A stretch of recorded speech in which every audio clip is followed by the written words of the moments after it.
Welcome to Whose Turn Is It Anyway, a podcast all about our gaming group and our quest to collect as much cardboard as humanly possible. I'm JP and I'm running solo today. In this expansion pack episode, I'm here to introduce our special guest, Adam Richards, who creates fantastically written reviews on all things tabletop on his website, Punchboard. So let's not waste any more time and let's get over and meet Adam.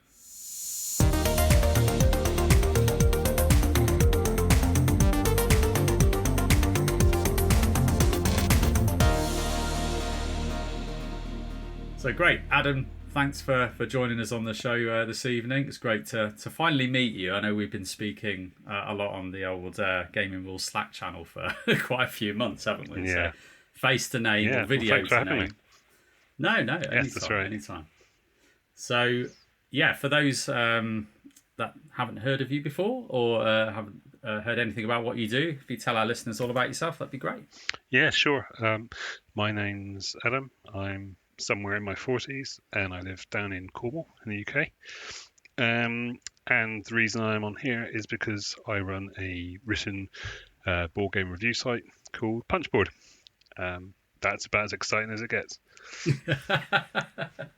It's very good though. I have to say, I've managed to, ever since I kind of met you digitally and actually learnt about Punchboard and having crawled through your reviews and obviously your social media posts and things like that. It's it's honestly, it's fantastic. It kind of brings me back the old nostalgia of me getting the old Xbox magazine that I used to get from the newsagent, sitting on my sofa and reading through all the articles, and it kind of takes me back to that retro feel of reading reviews. And yeah, I just think it's fantastic. So hopefully we'll learn more about it. I've always preferred written reviews myself. If I'm looking for a new game, I always go looking for the written ones first because I know that I can get through them in about 5 to 10 minutes. And as lazy as it might sound, half an hour watching a video, I'd much rather just read it. Yeah, and it's that convenience, isn't it? Of I can lie in bed and I can just scroll through and read, and it's just quite a relaxing thing to do, isn't it? I find. Yeah, exactly. Yeah. Well, before we get more into Punchboard and all things kind of reviews and all that kind of side of things, Adam. So, how did you get involved in the hobby in general? Like, what brought you to tabletop gaming? Wow. I mean, I've played games, tabletop games, a little in the past. It was always more about video games for me. And then I can oddly enough pinpoint the exact moment when I think I got hooked, and it was watching random YouTube videos one day. There's a guy, I don't know if you've ever heard of him, called Scott Nicholson. No, I haven't actually. And a long time ago he used to run a YouTube board game channel called Board Games with Scott, and he's this very sort of enthusiastic, effervescent person, and he was standing behind a table that was piled high with games, saying, "Oh, there's all kinds of games out there that you might not know about. These ones for this sort of person, and these ones for this sort of person." And I watched the whole thing, and then I was just like, "Okay, this is really interesting. I had no idea about any of this." So then went into having a look at that, and then picked up a few first sort of hobby games, if you want to call it that, things like Last Night on Earth, Dominion, Stone Age, things like that, and then it just sort of spiraled from there. Just generally how it starts, right? With you get a taste for one game and then you're all in, right? It's usually how it happens with the hobby. Absolutely, yeah. And the first couple of really heavy games I picked up, I managed to pick up from The Works, the discount bookshop, and way back when they were buying overstock, I think, of games. So I picked up Notre Dame and Hamburgen at the time for not very much money at all. And once I learned how to play those, which was a bit of an undertaking, that was it then. It was heavy Euro. That's the way I like to go. Yeah. Bring it on. Bring on more cubes. Yeah, absolutely. Absolutely. more Euro themes. Awesome. So what kind of games do you generally enjoy then? Like, what's your kind of go-to? Obviously, Euro games. If I'm gonna Yeah, exactly. If I'm going to play something, if I've got a few hours to myself and I think, right, I'm going to play something now, or I'm going to a convention where there's going to be like-minded people, then yeah, medium to heavy Euro, anything from medium up to heavy, it would be my preference normally. That, and if there's a crowd of people, I do like a decent party game as well. Yeah, okay. Yeah, something social. I really like the sort of social games as well. Things like code names and well, anything with a lot of players that gets a lot of people talking. Yeah. Things like the Resistance. Have you played Decrypto? Not yet. That's one that I haven't. I mean, I know of it. I know all about it. And I've played similar games. Well, not that similar, but things like Mysterium and Wavelength and things like that. Yeah. No, I enjoyed Decrypto. For me, kind of, because I mean, I enjoy code names. Don't get me wrong. But yeah, Decrypto is the one game that I've managed to kind of get non-gamers actually really involved in quite easily. Once you kind of explain how the game works, like most games. But yeah, it's getting them going quickly and the fact that it's kind of that word association game, but it's not about guessing the words; it's about guessing the code. And it's just interesting puzzle and really good fun. But there we go. So generally, what we do, Adam, on when we get guests on the show, we typically ask them kind of two core questions. What's your favourite game, and what game are you really enjoying right now? Like, what's hitting your table recently?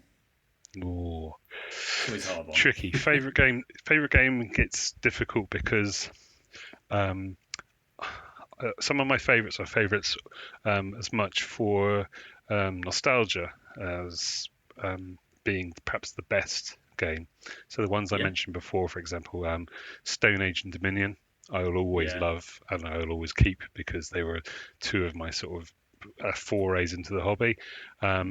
Village is another one which I've got really fond memories of.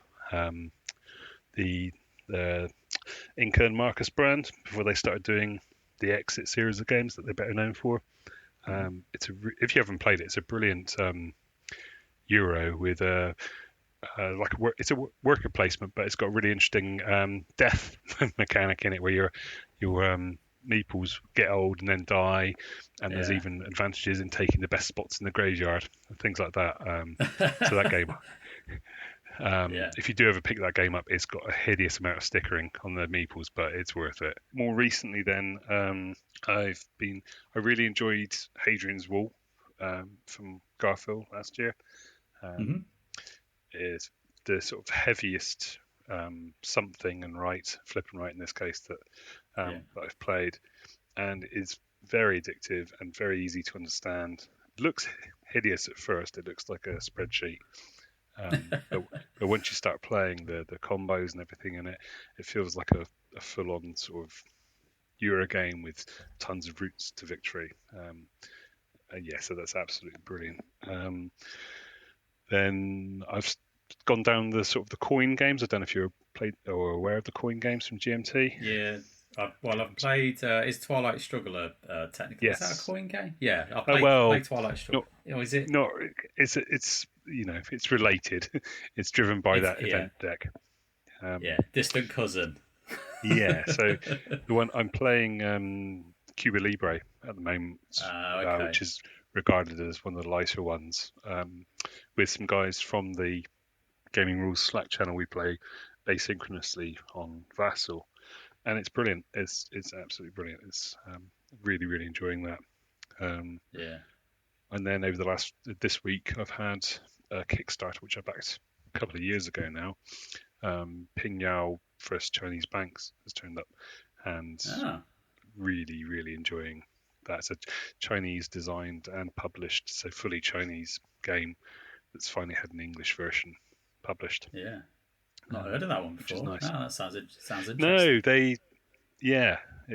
it's quite complicated in terms of you have to think a bit. Think when you're playing as if you were a banker. You can lend money and gain interest on it. You can borrow money and then have to pay it back. And there's lots of bits to it, but it's it's nice to finally have it sort of over 2 years after backing it and having played it online with the publisher and that sort of thing. Yeah, it's the long arduous wait, isn't it? Sometimes of these crowdfunding campaigns, and you get all excited at the start. and then it's that, oh, come on. And then you forget about it half the time. I do anyway. I forget what I've backed, and then they just turn up. That's right. What's this box? Yeah. Oh, that's a surprise. Well, what made Great. that one worse is the fact that while the campaign was running, they were saying the game's already published in China, so pretty much all we have to do is put English text on the cards and in the rule book, and then you'll have it in a few months. But then the global shipping crisis hit and everything else, so that few months turned into 2 and a bit years. Yeah. But it was worth the wait. We're waiting for container prices to come down. Oh, no, they haven't. Exactly. So therefore, we're just going to have to send this. Damn. Cool, great. No, thanks for that, Adam. So yeah, let's move on to all things Punchboard then. Let's learn more about kind of your site and what it's all about. So, I mean, what was your motivations? Like, how did Punchboard start? Like, what's your motivations behind it? Yeah, good question. When my son was born, sort of 9 years ago, the hobby games that I was playing then sort of went on the shelves. I knew I wouldn't have time, and I didn't want them completely destroyed or eaten by a toddler. So they went back on the shelves. And then when lockdown hit, I got them back out of the cupboard and had a look at them and started playing them and bought a few more recent games because I'd been out of the scene for a little while. And joined some Facebook groups, things like Board Game Trading and Chat UK, which is one of the bigger and better UK ones.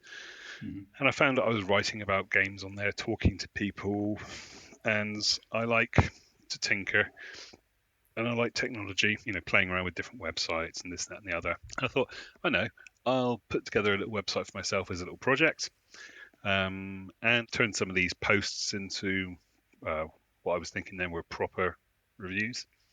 And that's how it started, really, just me doing that, and I managed to keep up momentum on it, and not just sort of, I'm a serial starter of things and finisher of none.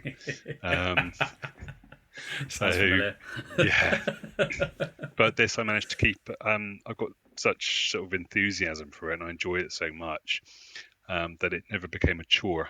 And I'm always sort of dissatisfied with what, not dissatisfied, probably not the right word, but I always think I can do better.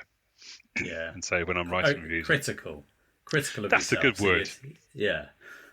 Which is it's not a bad thing, is it? I think sometimes you kind of get that enhancement of quality then, don't you? If you are a bit harsher on yourself and what you do.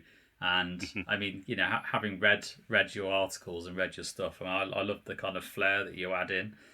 So it's not just a dry read of, here's a review about this board game. It's the, I don't know, it feels really natural, and I don't know if it feels natural when you're writing it, or whether it takes a lot of hours of craft. But it when you read it feels very natural in like I'm just sitting chatting to you now, but reading it, if you know what I mean. Yeah, it's very interesting. Exactly. I mean, from my first few months, I found what I thought was a structure for them, and I tried to repeat that everything. So I do a little intro text, and I do a sort of a what's in the box, and then a gameplay summary and that sort of thing. And I thought it was okay, but there was something sort of niggling me a little bit about it. And then I joined the tabletop mentorship scheme. Okay. Which I found out about on Twitter and applied, and I got matched up with a mentor who was Ian from the Giant Brain and Brainwaves podcast. Okay. They're a Scottish group who they produce a news podcast, a board game news podcast, and he also has a site where he does reviews and things like players' guides for Arkham Horror. Yeah. And so he was my mentor for 3 months, and I got exactly what I was after, which was sort of fair criticism. And he echoed the things then which I was already starting to realise, which were having the same structure, it can be a little dry. And also, things like describing what the components are like, what's in the box, explaining the rules, just didn't fit well. Because what I wanted to do was the exact thing that you mentioned, was to make it sound like I'm sat across the table talking to somebody about the game instead. Yeah. And I think that's what a lot of reviews can miss out on. It's very easy to fool and I still catch myself doing it now. It's very easy to fall back onto the mechanical side of it, where you're talking about how the game plays and what you do, and so on and so forth. And what I keep away from at all costs, and what I don't like in a review, is an explanation of the rules. That's what the rule book's for. That's true. You don't need to tell me the rules. I can read those. I want to know what it's like. So what I try and get across when I write, as you say, I want to keep it conversational. I want a bit of myself in there. And I want to, the main thing for me is to explain how the game makes me feel, which things I really enjoyed and why, which things I didn't like and why, those sorts of things. Yeah, so reading your work, Adam, it's abundantly clear that, you know, how the games make you feel. It just comes out in spades, really. So that's the kind of notion I get when reading. It's that, and that's really helpful, I think, when you're kind of covering reviews or when you're reading reviews. And if you've got a similar, or you feel like you've got a similar taste to the reviewer, and you're quite aligned in, you know, their preferences and what you enjoy and what you don't enjoy, then you're just naturally gonna kind of take that in, aren't you? Because if you go, if Adam likes that, then maybe I should check that out. Or if that invokes this particular feeling and I like that when I play games, then maybe I should check that out as well. So yeah, exactly. And I found that there are sort of 2 or 3 main types of review, if you want to put sort of a broad umbrella over it. You'll get the sort of the more like fluff pieces, which sounds worse than I actually mean, but those sort of things where they're heavily promoting a game. You know, this game is new, it's brilliant, so on and so forth. Fantastic. Mm-hmm. We need that. We need people to understand. Then you've got people like Dan Thoreau. I don't know if you know him, the Space Biff. Okay. If you haven't read his stuff, you should, and that is proper board game critique. I mean, I was about to say his are like essays. He actually does essays as well. And his reviews are worth reading even if you weren't interested in board games. They're very, very good, and they do a fantastic job of making you feel inferior as a writer, which is good. If you want to up your game, do you know what I mean? This is it. Never settle. Yeah. No, absolutely. And I've just made a note of that. Yeah. And I like to try and fit somewhere in between. So I like to be enthusiastic about a game, and I will get overly excited about things which I'm overly excited about.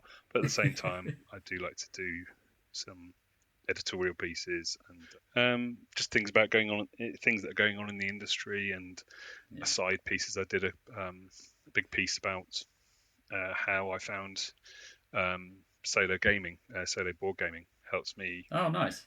Through lockdown, from time to time, I'll suffer from depression.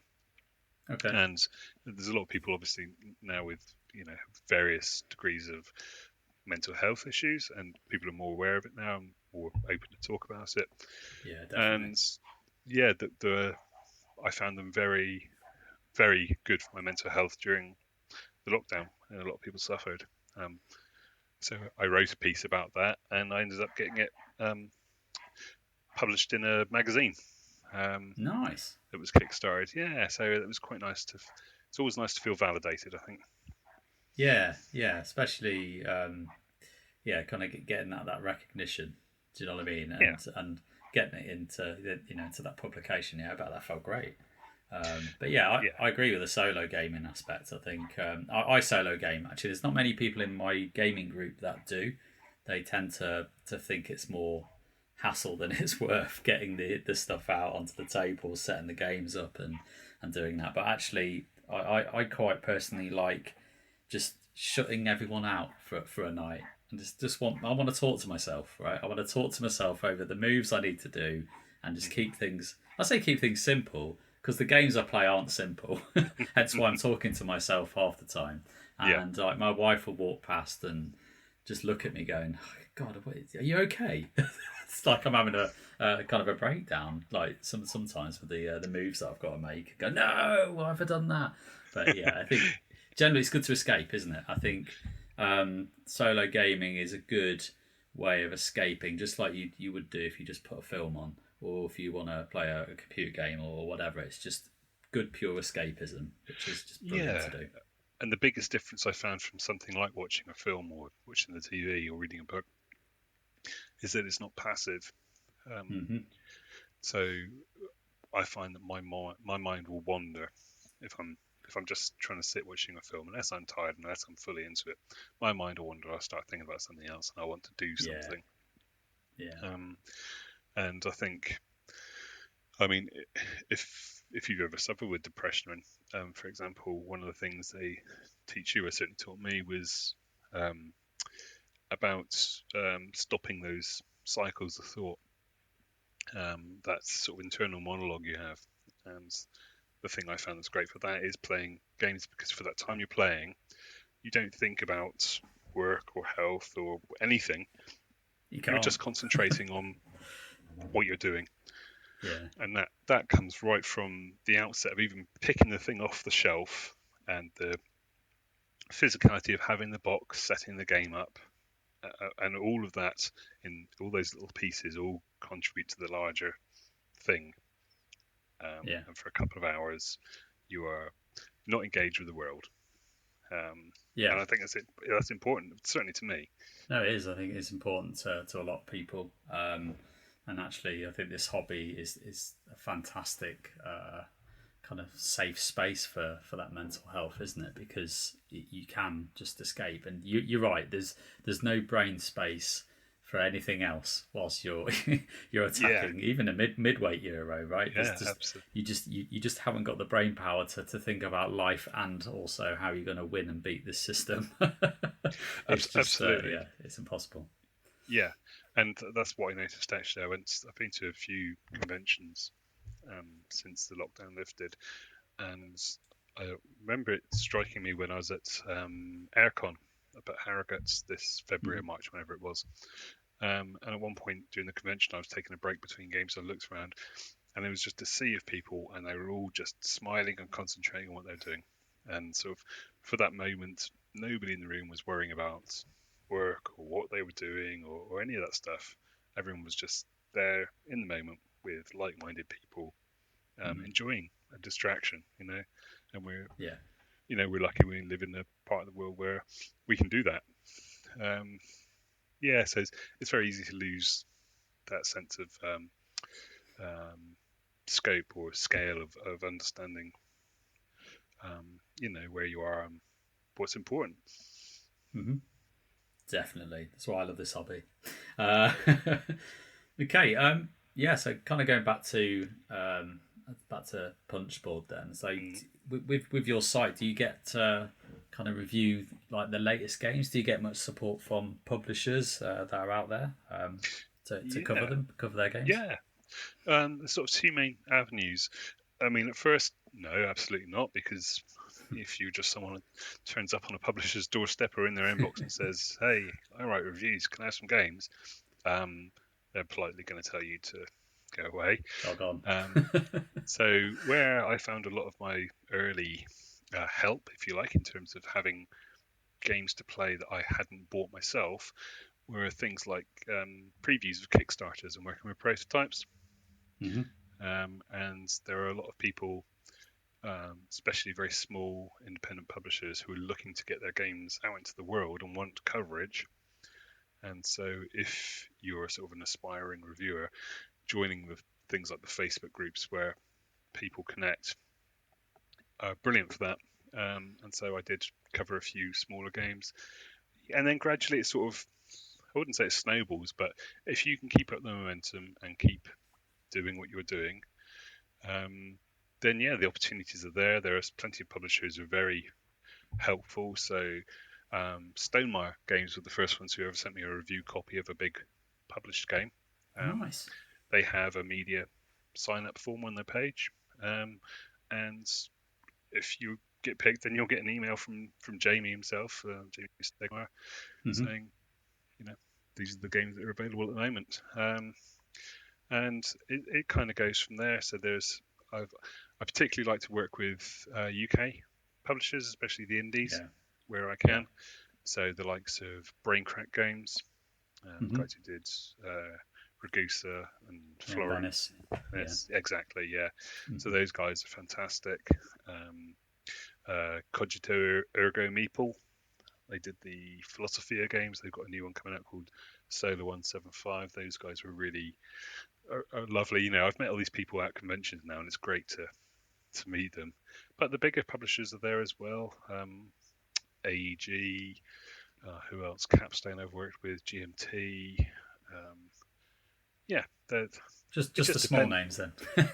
Well, I mean, you know, those are sort of names that I think people would recognise. Yeah. But you do a mix, don't you? That's the thing. You don't just go, I'm going to go for the big publishers. You mix it up, so it's great. Well, I don't think you can really call yourself a proper.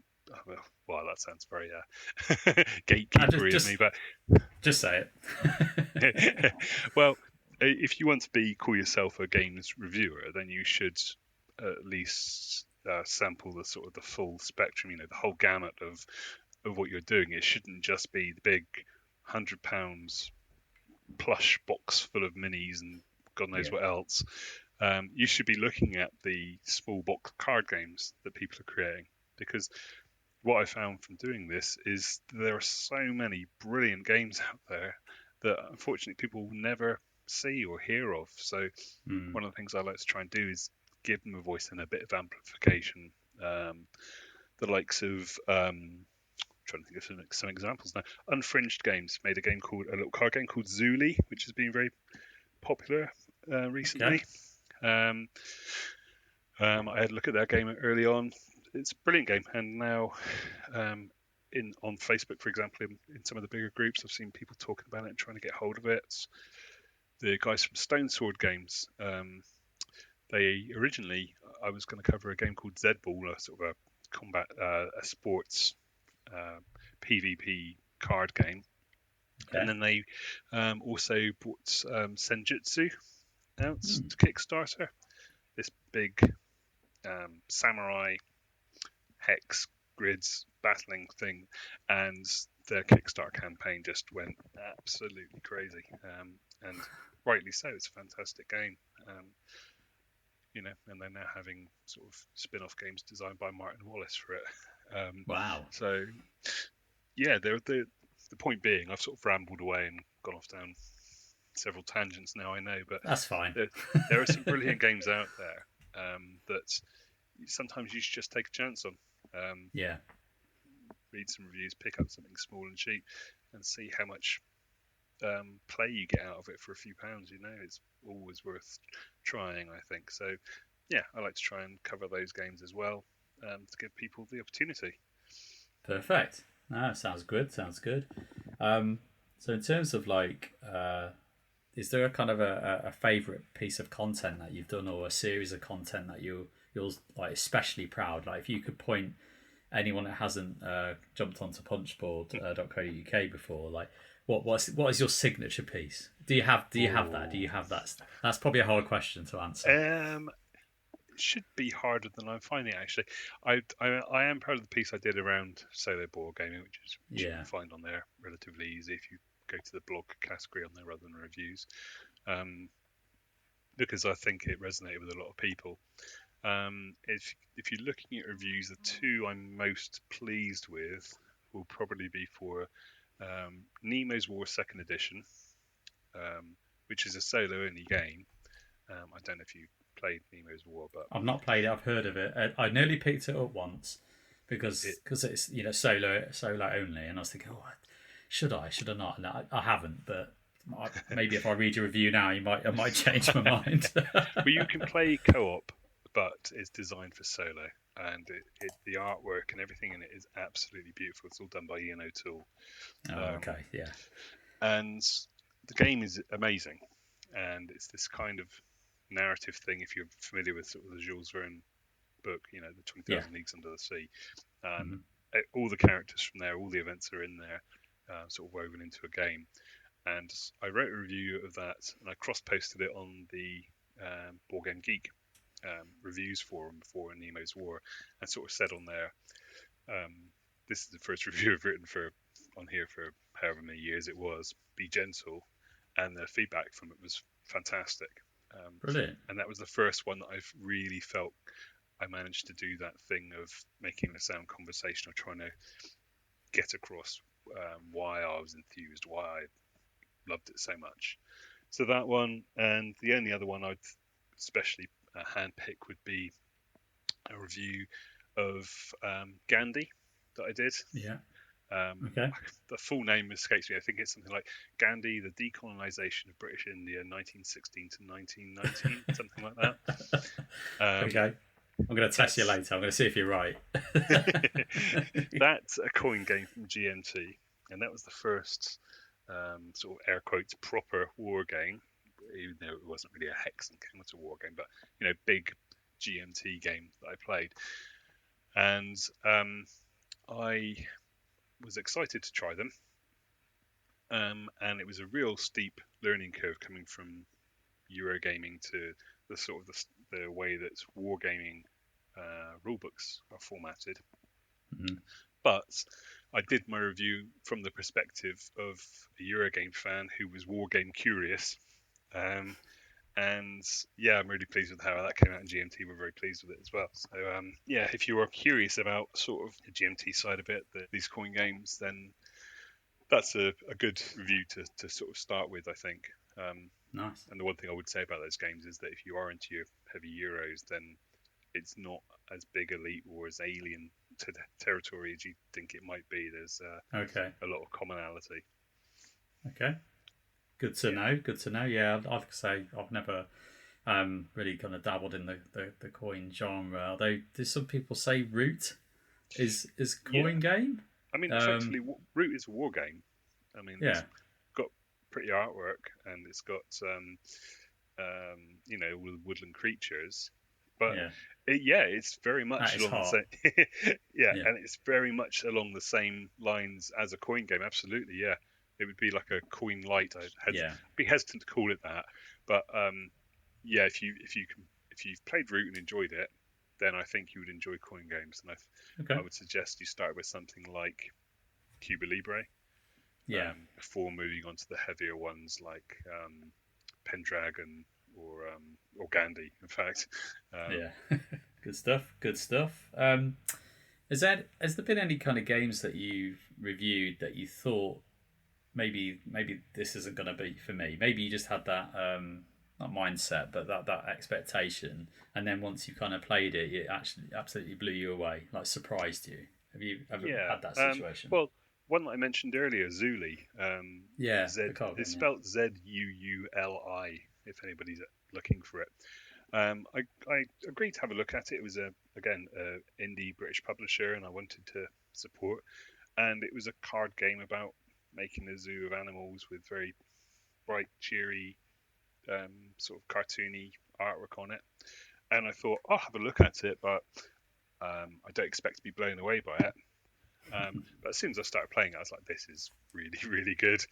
A lot of people I've seen posting recently have called it sort of Arc Nova without all the fuss. Oh, really? Because it's about building a zoo. Yeah, it's about building a zoo and finding the right animals to go into your enclosures and comboing them up and that sort of thing. So yeah, I was really pleasantly surprised, and it was one that sort of made me check myself a little bit. It was like, hang on a minute, be completely open-minded when you get a game turn up, and go into it with an open mind, because you'll be surprised. And I think if you're looking at bigger games that surprised me, the one that probably did the most was Pendulum. The real-time Stonemaier games. Yeah, I've not played it actually. Yeah, not played it. Well, my worry was I'd seen a couple of sort of playthroughs and reviews and heard people talking about it, and the whole real-time thing was worrying me, because I thought, right, this is just going to be someone starts the game, everyone has heads down, you're constantly moving stuff, you all look up at the end of the game and see who's won, and there's been zero interaction or anything throughout the game. But in reality, having played it and a lot of times to review it, a lot of the worries I had about that real-time aspect were unfounded, really. It wasn't as fast and frantic as I thought it would be, and there were some clever things you could do with it. There is a turn-based rule set that you can play it with, but playing it with the real-time is fine. again, it's just one of those things where I've probably read or seen a few comments someone talking about it, and I've let those stick in my mind, thinking, oh, but whereas in fact I should be more open-minded. And it turns out it's a good game. Not the best game in the world, but certainly not a bad game by any stretch of the imagination. I love that when that happens. And it's not just in board games; it can be films. Like you just have, I don't know, maybe you're watching Netflix or something, and you just say, "Oh, I'll put a film on," and you're like, "Nah, doesn't sound great," and then it blows you away. I love that. When you kind of, you're right. You should try and have that open mind, shouldn't you? And just give anything a go. Try things because things can surprise you. And it's just fantastic when that moment happens. You think, "Oh my God, this is amazing! Why haven't I been doing this or playing this earlier?" Exactly. Etc. And I'm finding myself slipping down the war games rabbit hole more and more. I've got some other ones now, and even when you're looking at them, thinking, "God, that's just little cardboard squares on a map of hexes." That looks, even to a board game, that looks sort of terminably dull. When you actually play, you're like, oh, "Okay, I get it." Yeah. I'm just thinking Becky, who's also one of our players on the podcast, who no doubt will be listening to this episode at some point once it's out there. She has probably already gone on and tried to find Zuli. I can guarantee that she is all over that already, because that's probably going to be right up her street. So Becky, if you're listening, I'm sure you're welcome. It's another game for your collection. The other really nice thing about that game, sort of going back to it, Chris, the guy who runs Unfringed, I think is the name of the company, who created it, absolutely, lovely guy, really nice guy. Met up with him at UK Games Expo this year, and it's just nice when you like a piece of entertainment, wherever that is, a game, a film, whatever, and you meet the person behind it, and they're as nice as you'd hope they'd be. Yeah. Makes it nice and rounded, which is good. Yes. So in terms of when you review, then do you kind of have your own gaming group that you would kind of put these review copies and test them out with? Do you kind of host your own gaming group at any kind, or are you part of a club? How does that work? Over lockdown, I wanted to start a little gaming group, and then somebody else was posting on Facebook, in fact, saying, "Has anyone in Cornwall got a gaming group going?" And I messaged the guy saying, I was thinking about doing this, and it ended up turning into this relatively small group, and we met semi regularly. I've got a group of guys who I'll play online with as well. So it's horses for courses. I've got, when it comes to sort of the lighter and party games, I've got my brother, his wife, and one of our other friends. We'll play some of those lighter things together, and sometimes I'll even get my wife and son to play games with me as well. So there's a decent mixture of people who I get to play with. That's my sort of lifelong friend group. They're not really into the hobby games as much as me. I will keep trying to convince them and wear them down eventually. You'll get there. Yeah, that's right. But yeah, I'm never short of someone to play a game with, which is good, which is lucky. And one of the other things I've always tried to do since I started the site was to make, wherever possible, feature games that have a solo mode as well. And if it's a good one, I will talk about it in particular, because it's as I say, it was an important thing to me, and I've realised now it's an important thing to a lot of other people as well. So if you are looking at the reviews on my site, for example, there's a tag cloud you can have on the left, and solo is one of the biggest tags on there. Okay. Good. Excellent. I think that's really good. I think hopefully everyone who's listening has kind of got a good flavour of kind of who you are, Adam, and what Punchboard is, and definitely encourage people to check out your website and start reading reviews and I start looking forward to the new stuff that's coming up. But I think before we kind of no pressure. Keep up the quality, mate. But it's all good. But no, I think before we kind of wrap up, man, Adam, we have a episode where we cover what's called niche number ones, and niche number ones are essentially like your top top 10 lists, but for really niche circumstances. So they're usually pretty tricky to kind of think of the specific games, etc. So in that episode, we featured actually 6 niche number ones. I'm not going to run you through all 6, so don't worry. But we've picked 3 out for you to kind of think of. So I'm just going to quickly rapid fire through these, if that's okay. So the first one I've got is your favourite game that's under 20 quid. I would have to actually give you 3 or 4. That's fine. I'd lie if I said I only gave one when I did the episode, and there's evidence of that. So I think that's fine. Go for it, mate. The ones I think are always worth getting. 6 Nimt. Yeah, okay. A lot of people have played that on Board Game Arena. Fantastic, simple game to learn. Card game that you can play anywhere. Heckmeck or Heckmeck Deluxe.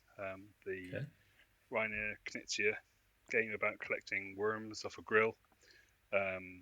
Sounds weird. It's a fantastic game, and usually at conventions you'll always see people playing. They do a teeny tiny version which you can fit in your pocket as well, which is great. Nice. The Resistance. Social deduction game where we ended up calling. I used to play it with a group of my friends, and we ended up calling it. It was like jokingly called it divorce fuel, because the moment you got a husband and wife, and one of them was a spy and one of them was a member of the resistance, and they swore blind to each other that they weren't. But it's absolutely brilliant, and it's another one of those games you can take anywhere. It's some cards, and it's all about the people around the table. It's fantastic. And the other one, which is more recent, that people always seem to love, is a game called Anomia. I don't know if you've come across Anomia. No, I haven't heard of that one. Another card game one, so again, another one you can fit in any bag. Trying to explain it really quickly. You're basically always flipping cards over, everyone around the table, and as soon as every card has got a symbol on it in the middle, and also a word on it, like a noun, for example, and it might say, I don't know, make a car or a TV show or whatever it is.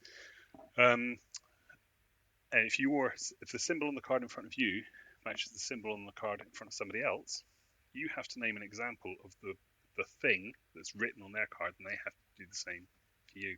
So if our cards both had a lightning bolt on it, and your car said breed of dog on it, and mine said car make, I would have to think of a breed of dog. It does this brilliant thing though, where the second you make that match with the symbols, your brain breaks, and if it's asking me for a breed of dog, I would just sit there and go dog. And it's genius. It's absolute genius, and everyone I've sort of introduced to it has just loved it. And it's good fun. But any of those, I think, depending on your situation and the people you've got with you. Again, Cockroach Poker, another one. But Cockroach Poker is brilliant. So any of those tiny games you can take with you anywhere. Often will play up to a good number of people, and they're cheap.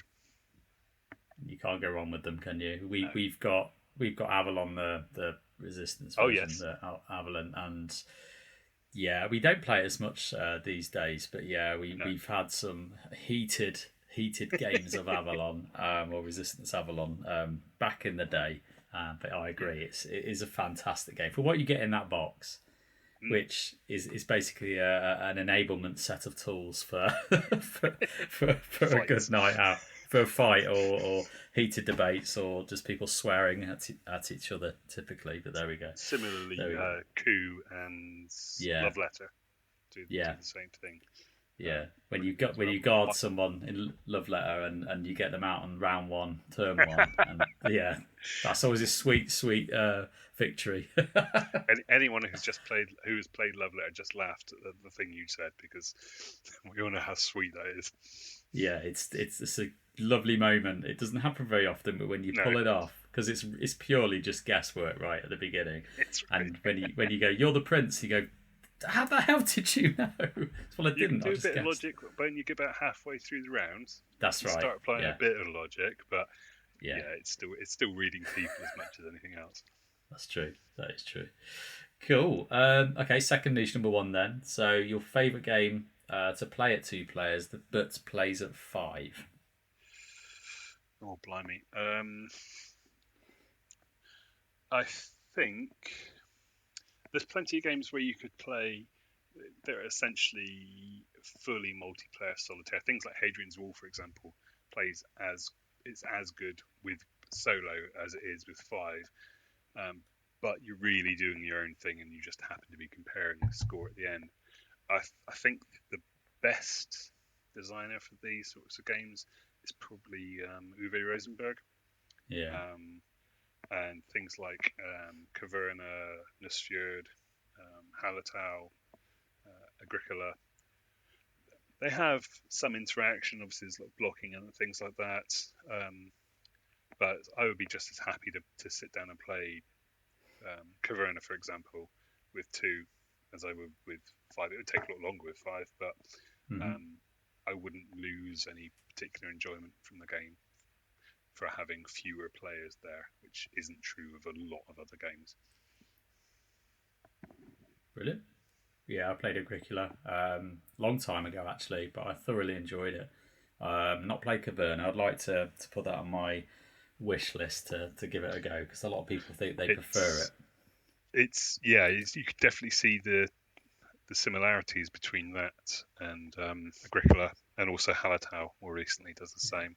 He sort of has these little groupings of games, doesn't he? Nussfjord is brilliant as well. That does a similar sort of spatial puzzle and engine building at the same time. Nice. Okay. Last niche number one then is your favourite game that you're getting rid of. Okay, so for this one, I'm going to have to go with a game that I've already gotten rid of. But that's fine. It was a game that I really like and really respect, and I understand why people play it. And that is Spirit Island. Oh, interesting. Why is that then? Well, it's a great game. If anyone's played Spirit Island, they know the setup. Basically, you're playing as an island spirit that's working with the indigenous people trying to repel colonizers. And it's very, very clever how it does it. But what I found with that, and it's one of the things I don't like in games, is games that make me try and find the perfect move from a big set of choices on a turn. And what I found with Spirit Island was that every single turn I was taking, I would agonize over. And I would go through every possible combination of which region I'd move into, which action from which card I'd play. And then I'd be trying to read, okay, if I do that, and then they move to, I don't know, a desert space after that, what happens then? And I found it was stressing me out in the end. Just because, I could have been more relaxed about it and just try and roll with the punches. But if you've played Spirit Island, you know that for the first 2/3 of the game, nothing goes your way. And it's only in that last third of the game where the engine gets going and suddenly you start winning. And if you just try to, it's not as sandboxy as a lot of Euro games, for example, where there's so many different routes to victory. If I was playing Agricola, I might try, okay, I'm going to do loads of animals this time, or I'm going to grow the farm out bigger, or I'm going to do, there's loads of different ways to do it. But with Spirit Island, I found that it was just, I was agonizing over it. Games would take forever. And I can remember a particular point I picked up off the shelf one day, sat down to set it up, and I started setting it up, and I just thought, you know what, I don't want to do this. And I sold it later that night on Facebook. But the thing is, I know it's a great game, and I enjoy it more with more people playing it co-op. But it just it stressed me out too much, and I realised that I should be doing this to have fun. I've not played it actually. We recently in our gaming group just got a copy of it in there with Curly and Becky, who's just purchased it at around the expo time. I can't remember if they actually got it at expo or afterwards, but yeah, they're kind of enjoying it actually. They're enjoying it a lot. I think Becky's not really a heavy gamer, but I think she's realising that Spirit Island is pushing her. And probably for the same reasons as if you just explained actually, but yeah, I'm looking forward to giving it a go. It's very clever as well. There's some really understated things. I did a review of it because I bought it and I reviewed it because I loved it so much at the time and I appreciated it, but even little things it does, like all of the little I cannot remember the name for the life of me now, but the little people that you control, the little mushroom guys that you have, are all rounded, smooth wooden things, and all the colonizers, the people that come in and their buildings, they're all made of plastic, and they're very angular and spiky, and they're just not as nice to hold or touch as the little wooden pieces. So it's it's a very subtle but very clever little touch. Yeah, that's quite cool, isn't it? Yeah, they've thought about that in their kind of ergonomic design of the pieces. Yeah. Oh, interesting. Yeah, I look forward to giving it a go, and hopefully I won't get as stressed out, but we'll see. I don't think that's quite unique to me. I don't know of anybody else who's gotten rid of it for the same reason, but yeah. But we'll see. We've all had them games where you just get out on the table and you go, nah. What was yours, if I can ask? Oh God, Food Chain Magnet. It just didn't. I wanted to love it. I wanted to really love that game, and I actually played it once, and I was thinking about it a lot, and basically whirling it around in my mind, going, do I like this? Do I not like this? And it's hard, right, after one play, but I tend to get a sense of whether I enjoy a game or not, or whether I really want to play it again. And you know, Food Chain Magnet's one of those games that is going to warrant lots and lots of plays to be anywhere, competent at playing it, which I understand. And I think for me, it just came down to thinking, am I going to get this to the table enough? Because it's not going to be for everybody in the group. And with everything else, other games that are going on that I particularly enjoy, like Tricarion or anything Mind Clash games, to be honest, I'm a big fan. Would always hit the table over things like that. And I know they're widely different games, and I shouldn't compare them. But it's I thought for the kind of weight of the game, for the style of the game, it just wasn't doing it for me, and I just no, see ya. I can see that. I mean, there's it feels like if you want to be a proper, in air quotes, board gamer, you're supposed to really admire and like Splotter games, Vital Lacerda games, for example. Mm-hmm. And there feels like a lot of pressure to like them. It's a bit like turning around and going, to turning around to music buffs and going, you know what? Really don't like the Beatles, the Rolling Stones, all of these. It's like one of those things that the unwritten rule. You don't want. No, you've got to like them if you're a music fan, if you're a board game fan. But that's okay, right? And that's absolutely fine. You know, not everybody's going to like everything, are they? And to the annoyance of Davey, who's another player on the pod, he was like, "No, don't get rid of it." And I was like, "Well, you can buy it off me." And he went, "No, you're all right because it's expensive." So I know. See, that tells a story in itself, doesn't it? Yeah, it does. Yeah, you like it if I own it, but you don't like it enough to own your own copy. So it's going, mate. See you later. Yeah. Great. Right. My final question to you then, Adam, is kind of what games or events or anything that's upcoming on Punchboard that you're excited for that's in the future? What's coming soon? So for the site, I mean, there'll be more reviews. I've got a backlog of about 20 or so games at the moment to cover. I started doing these industry spotlight pieces that I'm trying to do, because there's a lot of focus on the games, obviously, and then there'll be focus on the publishers and that sort of stuff, but there's a lot of other people as well. So the first one I did, for example, was Hachette Board Games UK, headed up by a guy called Flavian, and they're a distributor trying to say it properly, and you don't really hear many people talk about distributors of board games, but what they're doing over here is fantastic, and importing all of these French published games which we would never see otherwise. Nice. And so I'm doing a few pieces like that. I've got another piece on a couple of designers who started publishing their own games and then got picked up by Asmodee,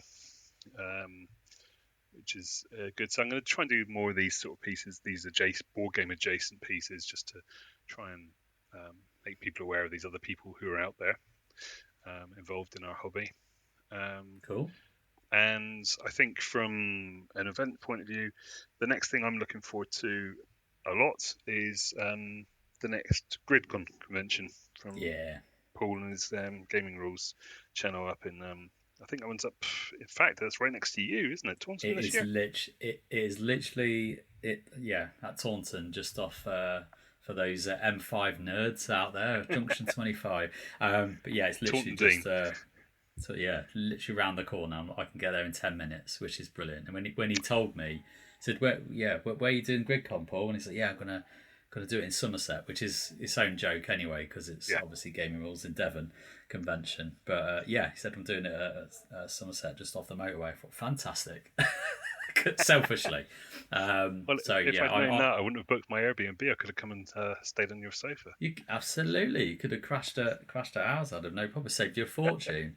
But no, I'm really looking forward to GridCon as well. I attended last year. I couldn't do the whole weekend, but I did basically kind of 2 half days in the end because I just had other commitments. But it's I just love the fact that it's the simplicity of the con, I think, and the fact that it is just open gaming and everybody there is friendly as hell, and the systems that they have just to kind of get gamers to come and join your table. So whether you're extroverted, introverted,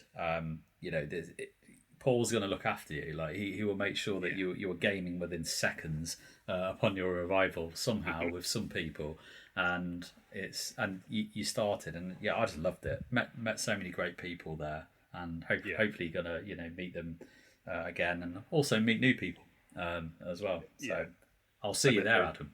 You will. I probably saw you there last year. I mean, I went along last year, and the people I met there, I then met up with a load of them again at Aircon, and then again at UK Games Expo, and it's like catching up with old friends now. So very excited about that. If there's anybody listening who's from down this neck of the woods, or even if they're not, do check it out, because it's like that nice open gaming bit of UK Games Expo, but without the madness of the retail stands. About the chaos of my brain. What's going on? But you just 300 quid. It's just games, and what's not to love about that, right? Exactly. Great. Well, I think if we come to the end, but no, I just want to say a massive thank you, Adam, for your time tonight and just joining us on the podcast and talking all about Punchboard and you as a gamer. So thank you very much. Really appreciate it. Thanks for having me. It's been nice to just, if you don't meet up regularly with lots of people who are as enthusiastic about games as you are, when you finally do meet up with them, you just talk non-stop, as you noticed. So we could carry on, I'm sure, for about another 5 hours. This won't be the last you hear of me, I'm afraid. But no, thanks, Adam. I appreciate your time. Lovely. Thanks a lot.